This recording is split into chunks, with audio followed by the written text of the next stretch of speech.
अवांजी समातुन ताईं radio voice of Sindh London. 3 जुलाई 2026 जुमे जे ॾींहुं प्रोग्राम मंज़रनामो साण करे आऊं अवांजी ख़िदमत में हाज़ुर अवांजो पंहिंजो मेज़बान हबीब लगारी। प्रोग्राम जी शुरूआत में अवां लाइ इहा ई दुआ त शाल जितो जो सुख सलामती सां हुजो, कॾहिं बि ॾुखियो न ॾिसो ऐं कॾहिं बि अवां जो मुर्कूं मेरियूं न थियनि। दुनिया जी कुंड कुड़िछ में जिते बि रहो सिंध लाइ, सिंध वासियुनि लाइ ऐं दुनिया जे मज़लूम माण्हुनि लाइ जा खोड़ींदा रहो। शाल अवां जा ख़्वाब तइबीरनि सां लही सघनि। ईरान ऐं अमेरिका विच में हिकु पासे मुआइदनि जूं ॻाल्हियूं थी रहियूं आहिनि त ॿिए पासे मंझमंद असासनि वारो सवालिया निशान बणियलु आहे। आख़िर ईरान खे मंझमंद असासा छो नथा मिलनि? उन ते कहिड़ियूं पाबंदियूं आहिनि, कहिड़ा सबब आहिनि? इन जा पेरा बि अॼु खणंदासीं ऐं ॼाण जी कोशिशि कंदासीं त आख़िर मसइलो किथे आहे।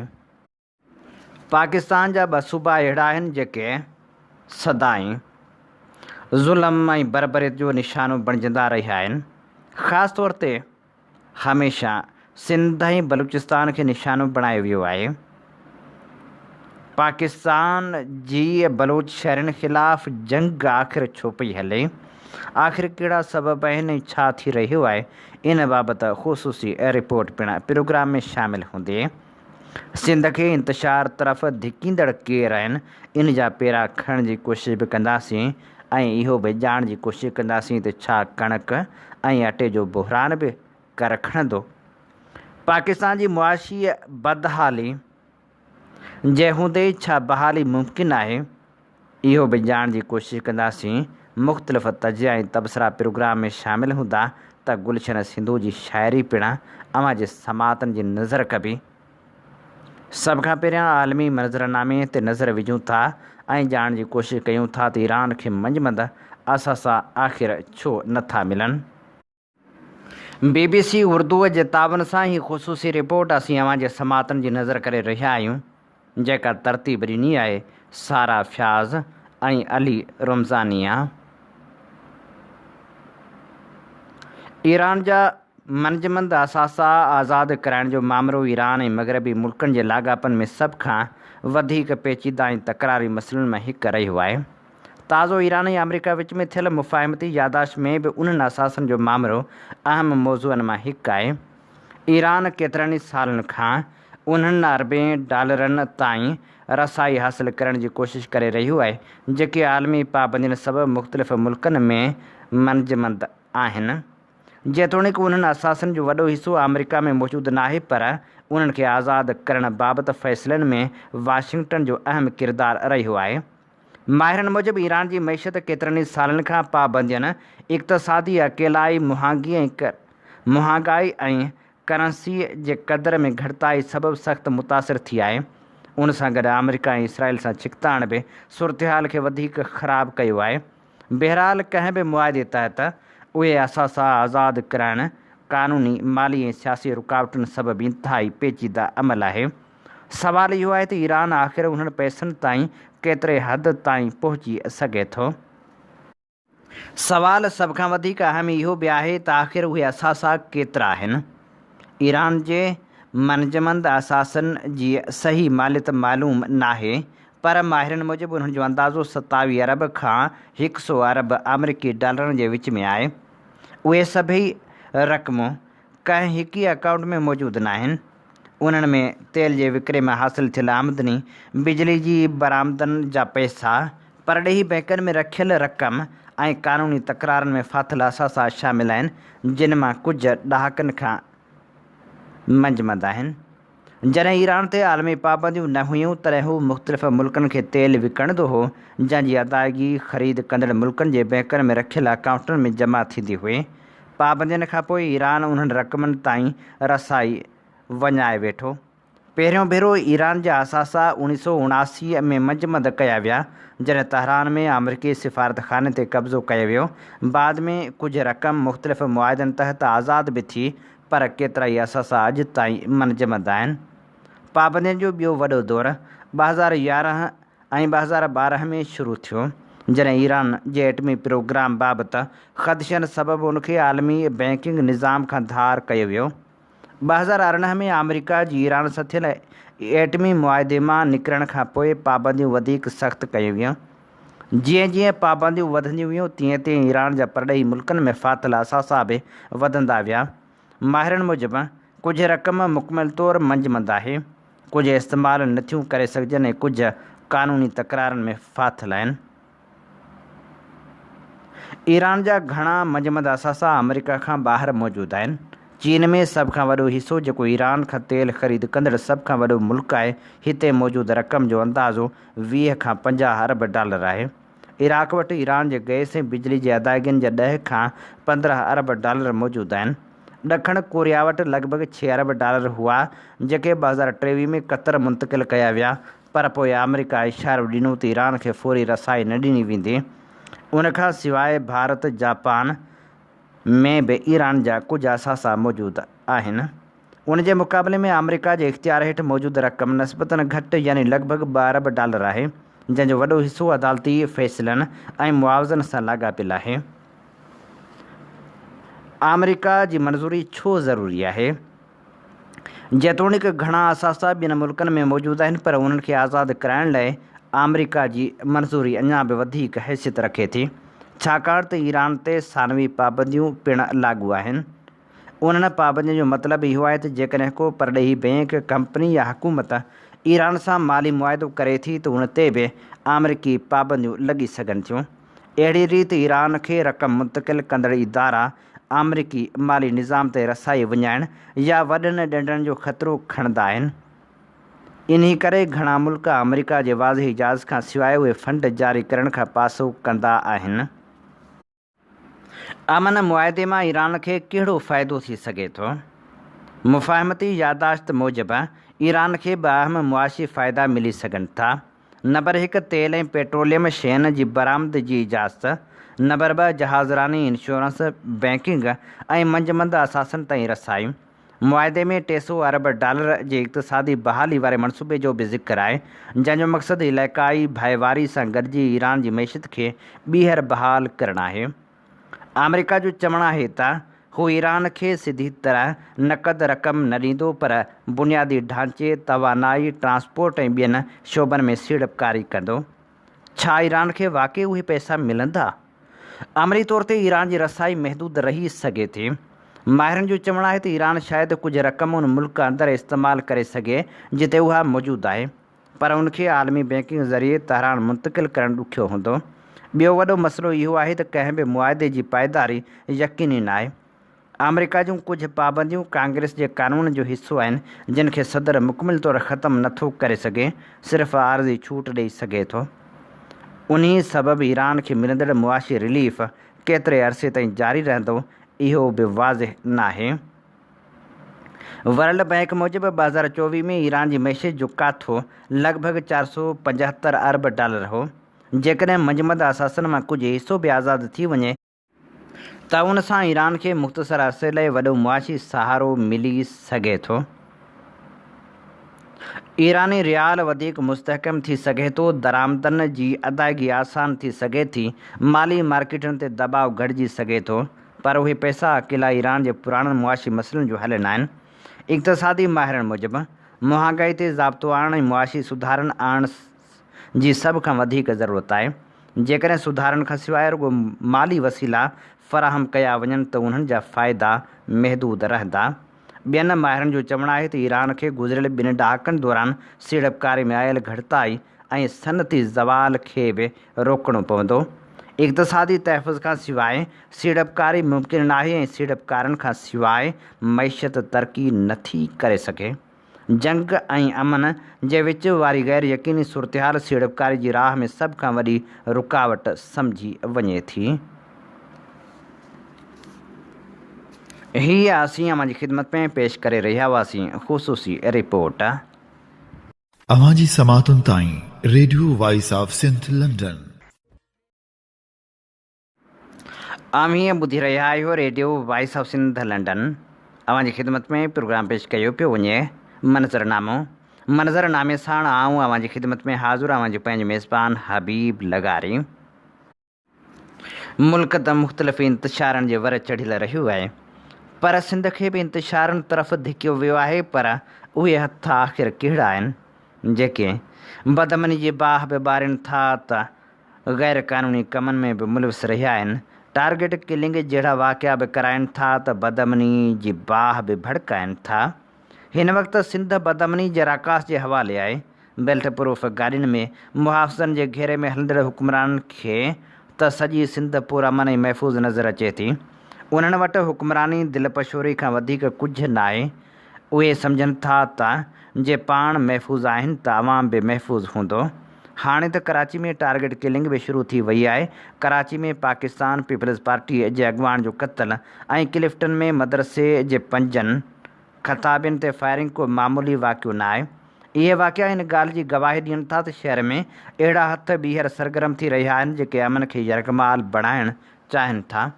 जेकॾहिं उन्हनि वाक़िअनि खे रुॻो इनफ़रादी ॾोहनि जी सूरत में ॾिसी नज़रअंदाज़ कयो वियो त उनजी क़ीमत सॼी सिंध खे अदा करणी पवंदी। उनखां बि वधीक अफ़सोसनाक ॻाल्हि इहा आहे त कुझु सियासी अॻवान जी ज़ुबान बि ज़िम्मेवारी बदिरां ॿरंदी ते तेल हारे रही आहे। मुतहदा क़ौमी मूवमेंट पाकिस्तान जे मेंबर पारां असेंबली जे फ्लोर ते ॿोरी बंद लाशनि जो ज़िक्र करणु रुॻो हिकु सियासी बयानु न हो, पर उहो माज़ी जे हिकु ख़ौफ़नाक दौर जी यादि ॾियारींदड़ ख़तरनाक इशारो हो। उनखां पोइ फारूक सत्तार जा ताज़ा बयान बि सियासी गर्मी वधाइण ऐं ख़ौफ़ जी फ़िज़ा खे हथी ॾियण वारो तासिर पैदा कनि था। जमहूरियत में इख़्तिलाफ़ राय जो एतिराम हूंदो आहे, पर धमकियुनि ऐं ख़ौफ़ जी सियासत जी का बि गुंजाइश न हुअणु घुरिजे। इन्हनि सभिनी वाक़िअनि खे अलॻि अलॻि ॾिसणु वॾी ग़लती हूंदी। जॾहिं बदमनी वधे, टारगेट किलिंग जा वाक़िआ साम्हूं अचनि, सियासी धमकियूं ॾिनियूं वञनि ऐं रियासती इदारा ख़ामोश नज़र अचनि, तॾहिं इहो सुवालु लाज़मी पैदा थिए थो त आख़िर केरु आहिनि जेके सिंध जे अदम इस्तेहकाम मां फ़ाइदो हासिलु करणु चाहिनि था।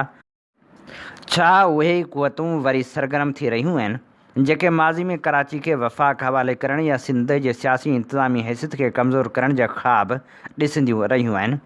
इहे ख़दशा बेबुनियाद करार ॾेई रद्द करण सां मसइलो ख़तमु न थींदो। ज़िम्मेवार इदारनि ते फ़र्ज़ु आहे त हूअ हक़ीक़तनि खे बेनक़ाब कनि। हाणे रुॻो मज़मती बयाननि सां कमु न हलंदो। सिंध हुकूमत क़ानून लागू कंदड़ इदारनि खे नतीजा ॾेखारणा पवंदा। टारगेट किलिंग जे हर वाक़े जी मुकमिल ऐं शफ़ाफ़ जाच, ग़ैर क़ानूनी हथियारनि जे ख़ात्मे, पुलिस जे एहतिसाब ऐं सियासी सरपरस्ती हेठि हलंदड़ ॾोहारी नेटवर्कनि जी पाड़ पटण खां सवाइ अमन बहाल थियण जो तस्वुर बि नथो करे सघिजे। सियासी जमायतनि खे बि इहो सम्झणु घुरिजे त इक़्तिदार जी सियासत खां वधीक अहम इस्तेहकाम आहे। जेकॾहिं सियासी क़यादत पंहिंजी ॿोली ऐं रवैयनि में संजीदगी न आंदी त नफ़रत, ख़ौफ़ ऐं निफ़ाक़ जी उहा बाह कंहिं हिकु जमायत ताईं महदूद न रहंदी, पर सॼे समाज खे साड़े छॾींदी। जॾहिं मुल्क जी मईशत इंतिहाई कमज़ोर थी वञे, जॾहिं हालतूं हथनि मां निकिरी वञनि, तॾहिं सुवालु इहो साम्हूं ईंदो आहे त छा मईशत जी बहाली मुमकिन आहे? हर हुकूमत मुआशी बहाली जो नारो हर दौर में ॾींदी रही आहे, पर ज़मीनी हक़ीक़त इहा आहे त मुल्क जी मईशत अञा ताईं कर्ज़नि, सियासी बेयकीनी, कमज़ोर इदारनि, तवानाई जे बहिरान, घटि बरामदात ऐं सरमाएदारी जी खोड़ जी जार में फाथल आहे। मुआशी बहाली रुॻो अंग अखर बहितर ॾेखारण सां मुमकिन न आहे, पर उन लाइ बुनियादी ढांचे, पॉलिसियुनि ऐं हुक्मरानीअ में डिघे मुदे वारा सुधारा घुरिबल आहिनि। मुल्क जी मईशत जो वॾो हिसो अञा ताईं दरामदनि ते भाड़े थो, जॾहिं त बरामदात महदूद आहिनि। सनअतनि खे मुहांगी बिजली, गैस जी खोट ऐं पॉलिसी जी ग़ैर यकीनी सूरतहाल खे मुंहुं ॾियणो पवे थो। नतीजे तौरु केतिरा ई कारख़ाना पैदावार घटाइण या बंदि करण ते मजबूर थियनि था, जंहिंसां बेरोज़गारी वधे थी। पाकिस्तान जी हिकु ॿी कमज़ोरी टैक्स निज़ाम आहे। आबादी जो वॾो हिसो सिधी टैक्स जे दाइरे खां ॿाहिरि आहे। जॾहिं त बार बार साॻियुनि शोबनि ते वधीक टैक्स लॻाया वञनि था, उन सां वापार ऐं सनअत ते वधीक दॿाउ वधे थो, पर रियासत जा ख़र्च घटि नथा थियनि। जेसिताईं टैक्स निज़ाम खे मुनसिफ़ाणो ऐं वसीअ न बणायो वेंदो, तेसिताईं माली इस्तेहकाम हासिलु करणु ॾुखियो रहंदो। परॾेही कर्ज़ पाकिस्तान जी मईशत जो मुस्तक़िल सहारो बणिजी चुका आहिनि। नवां कर्ज़ वठी पुराणा कर्ज़ लाहिण वारी पॉलिसी कंहिं बि मुल्क खे ख़ुशहाल नथी बणाए सघे। जेकॾहिं पैदावार बरामदात ऐं सीड़पकारी में निमाया इज़ाफ़ो न थियो त कर्ज़नि जो भार ईंदड़ नसलनि ते मुंतक़िल थींदो रहंदो। सियासी अदम इस्तेहकाम बि मुआशी तरक़ी जी सभ खां वॾे रुकावटुनि मां हिकु आहे। हुकूमतनि जी तब्दीली, पॉलिसियुनि जी अणॼातल रुख़, इदारनि जे टकराव ऐं कानून जे गैर यकीनी अमल सबबि मक़ामी तौर परॾेही सीड़पकार डिघे मुदे वारी सीड़पकारी खां हॿक महसूस कनि था। सरमाएदार खे सभ खां वधीक इस्तेहकाम घुरिजे, जेको पाकिस्तान में अक्सर गैर मौजूदु रहियो आहे। प्रोग्राम मंज़रनामे में हाणे पेश करियूं था सिलसिलो हिकु शाइर।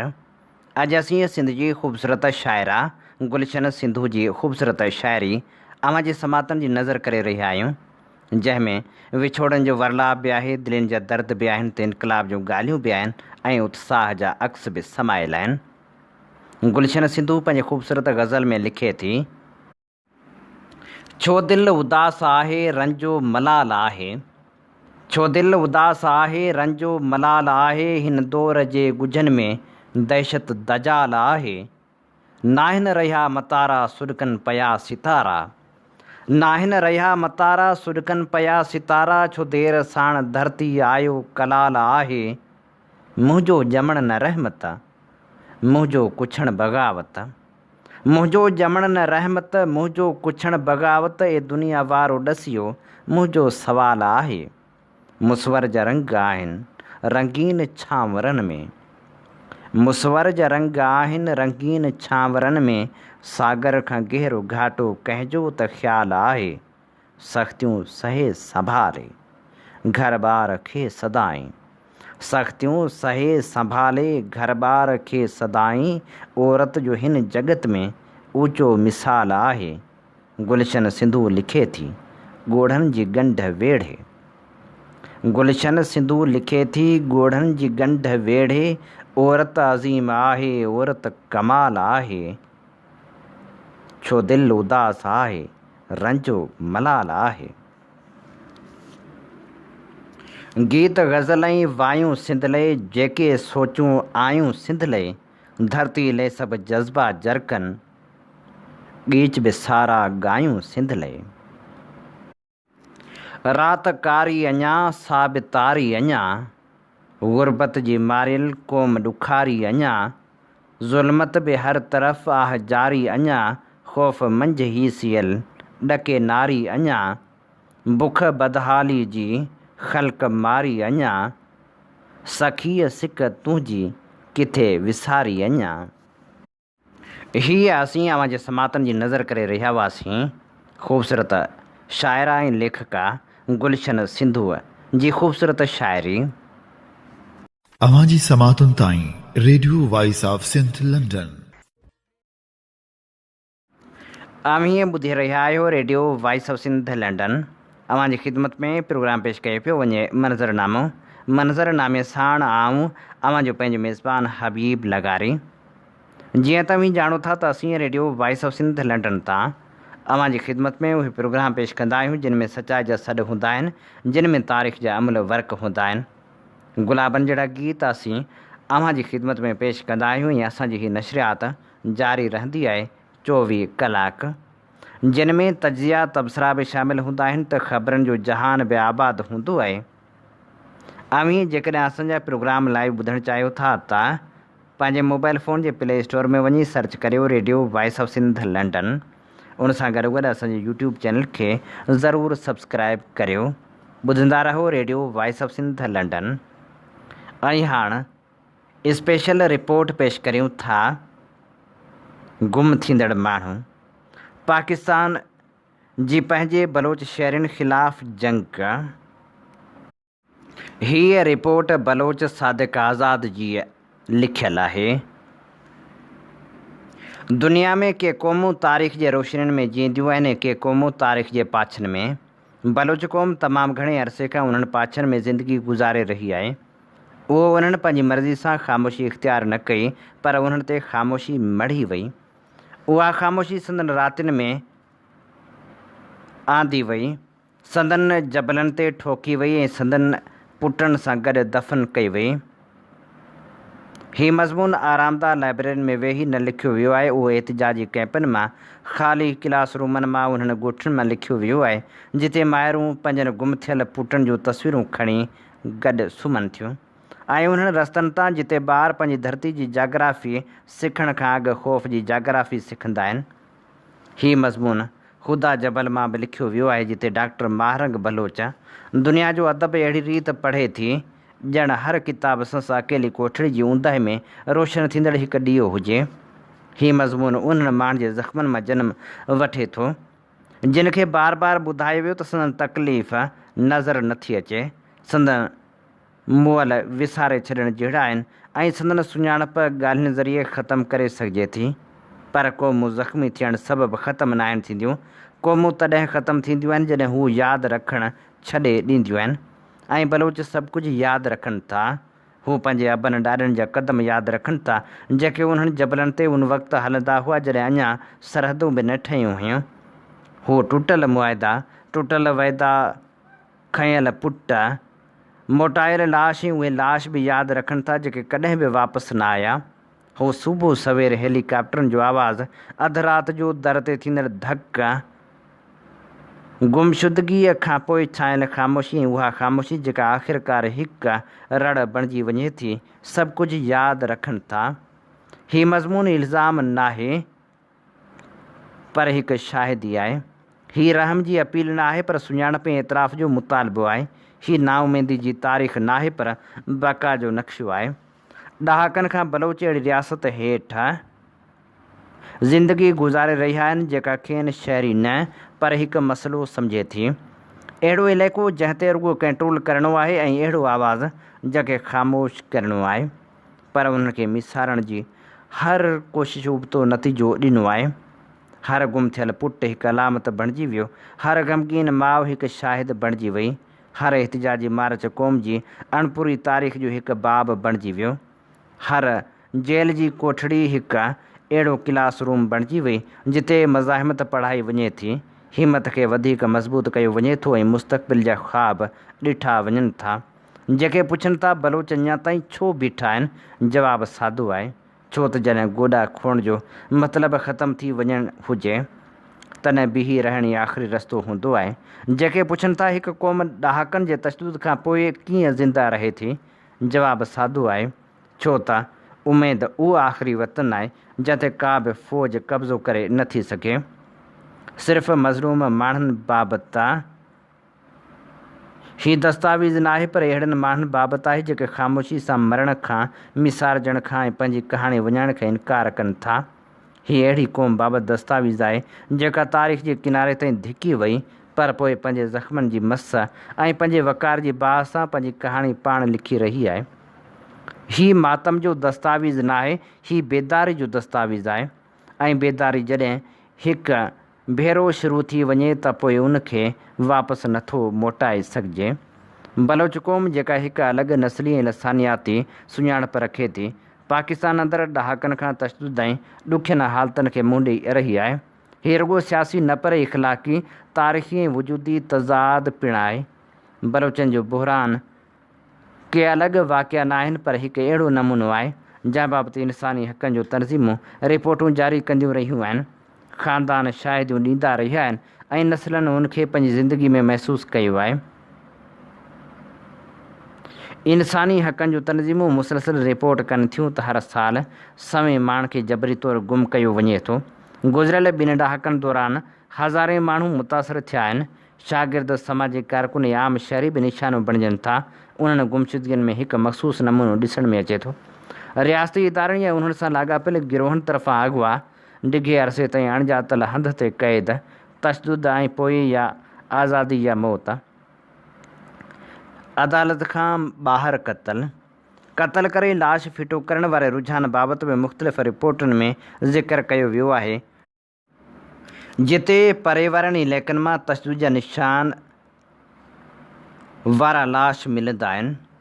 बलोच सुञाणप खे निशानो बणायो वञे थो, सियासी इख़्तिलाफ़नि खे ख़ामोश करण लाइ इस्तेमालु थियनि था ऐं सॼनि बिरादरियुनि में ख़ौफ़ पैदा कनि था।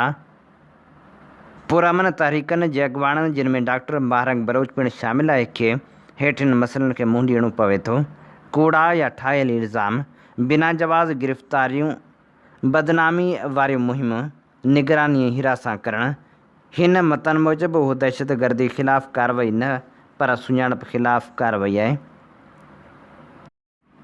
बलूचिस्तान जी सूरतहाल बाबति ही असीं अव्हां जी समातनि जी नज़र करे रहिया हुआसीं।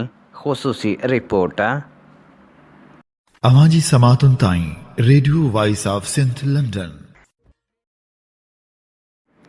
हुकुमरानी बेअसी जे करे पाकिस्तान में जिते केतिरा ई बहरान कर खणी रहिया आहिनि, उते अटे ऐं कणक जे बहरान जो ख़दशो बि ज़ाहिर कयो पियो वञे।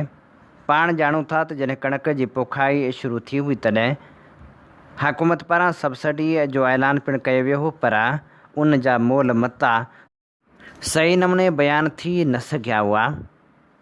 पर इहा हक़ीक़त आहे त कणक जी ख़रीदारी में हुकूमत जी का ख़ासि दिलचस्पी न हुई।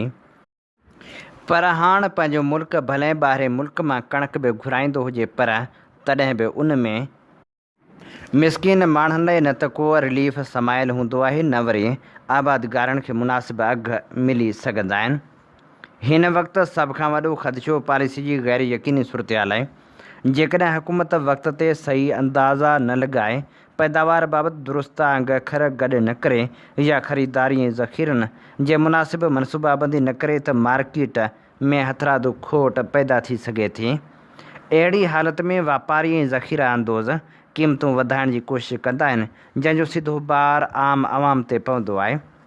सिंध में हिकु ॿियो मसइलो इहो बि आहे त केतिरा ई आबादगार वधंदड़ पैदावारी ख़र्चनि खां परेशान आहिनि। ॿिज, भाण, ज़रई दवाउनि, डीज़ल ऐं बिजली जे अघनि में वाध सबबु कणक पोखण जी लाॻत वधी वई आहे। जेकॾहिं आबादगार खे पंहिंजे फसल जो मुनासिब अघु न मिले त हू ईंदड़ मौसम में कणक बदिरां ॿिए फसल पोखण ते मजबूर हूंदो। मौसमी तब्दीलियूं पिणु हिकु अहम अनसर बणिजी चुकियूं आहिनि। पाणी जी खोट, बरसातूं, गर्मी जे लहरनि ऐं ॿूॾनि जहिड़ियूं हालतूं ज़रई पैदावार खे नुक़सानु पहुचाए सघनि थियूं। सिंध जहिड़े सूबे में आपाशी जो निज़ाम अॻी केतिरनि मुश्किलातुनि खे मुंडी रहियो आहे। तंहिं करे पाणीअ जी दस्तियाबी कणक जे फसल लाइ इंतिहाई अहम आहे।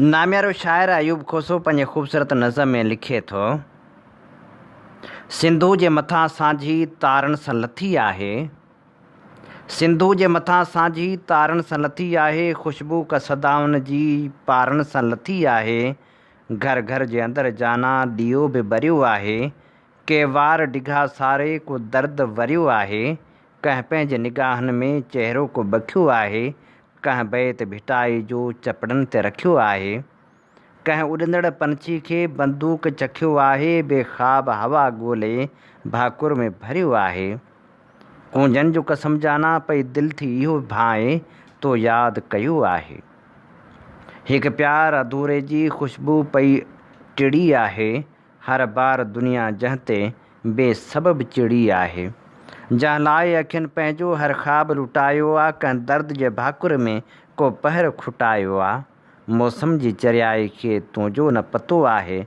उल्कनि जे अदाउनि खे पंहिंजो ई नशो आहे, महबूब निगाहनि सां आकाश ॾिठो आहे, बूंदनि जो कसम जाना पई दिलि थी इहो भाए तो यादि कयो आहे, तो यादि कयो आहे।